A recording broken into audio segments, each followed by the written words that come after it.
Assalamualaikum warahmatullahi wabarakatuh. Alhamdulillahirabbil alamin wa bihi nasta'in wastaghfiruh wa na'udzubillah min syarri min sayyiati a'malina.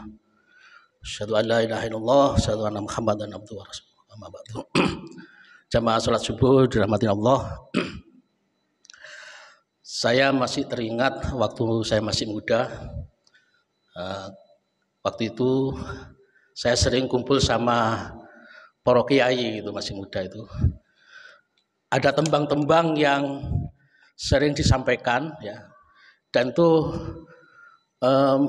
mengingatkan saya pada dua orang yang beliau ini sudah almarhum semua, tetapi masih melekat pada pikiran saya kadang-kadang, pada diri saya pada suatu waktu tertentu itu, yaitu tembangnya yang disampaikan tembangnya Sunan Bonang yang bunyinya tombo ati iku 5 perkarane.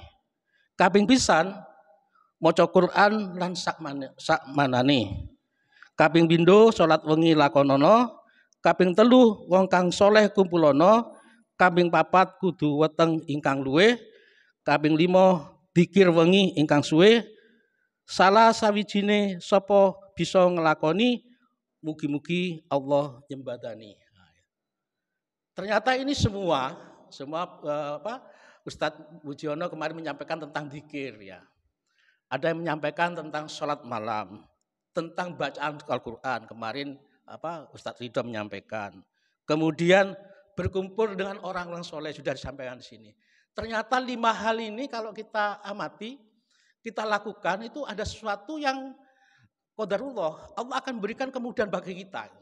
Saya teringat berapa orang teman saya yang sekarang almarhum, yang selalu dulu kalau misalkan pergi Surabaya, ke Jogja itu saya yang mendampingi beliau ini, dan orangnya biasa saja tuh.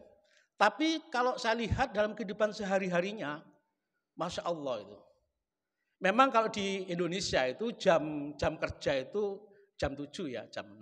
Atau subuh itu ada pasar subuh. Tapi kalau kita melihat di kota Mekah, Madinah, dia ada pasar subuh itu. Subuh itu hanya untuk orang untuk berwirid ya, berdoa. Atau sebelumnya itu orang-orang bertahajud, berzikir sampai waktu duha itu misalnya. Saya keluar dari Masjidil Haram itu saya lihat berangkat sepi, baru pulang dari sholat duha itu sekitar jam 7:30, 8 itu waktu sana, itu baru kelihatan toko buka itu. Tapi di Indonesia enggak. Saya kemarin nyoba habis maghrib tuh ke pasar besar, itu sudah banyak orang jualan tuh, pick up datang. Kapan sholatnya? Subuh pun itu kadang-kadang jam 3 itu sudah banyak di pasar itu. Tapi di Makkah, Madinah enggak gitu. Nah itu. Tetapi kalau ini kita lakukan, saya punya seorang sahabat dulu ya, seorang ibu. Itu kalau sudah di rumahnya atau di tempat mana, misalkan di hotel itu, saya lihat dia bangunnya 2:30. Sholat tahajud terus sampai dia baru bisa kita temui karena beliau ini seorang pimpinan di organisasi saya waktu itu. Tapi begitu selesai jam 7:30 baru dia keluar dari kamarnya. Atau kalau di rumahnya dia baru keluar dari tempat sholatnya itu. Dia berangkat kerja itu biasanya jam 9. Jam 9, setengah 10. Pulang sebelum asar dia. Tapi Masya Allah kekayaannya itu. Pekerjaannya itu miliaran itu. Bahkan seorang kalau kita teman-teman tuh butuh uang tuh, Bu, saya butuh uang, Bu, 10 juta. Enggak apa ikinya dipinjami. Kadang-kadang, Bu, ini ada masjid, Bu, dibangun tanpa di mana, di sana, di satu tempat, Bu.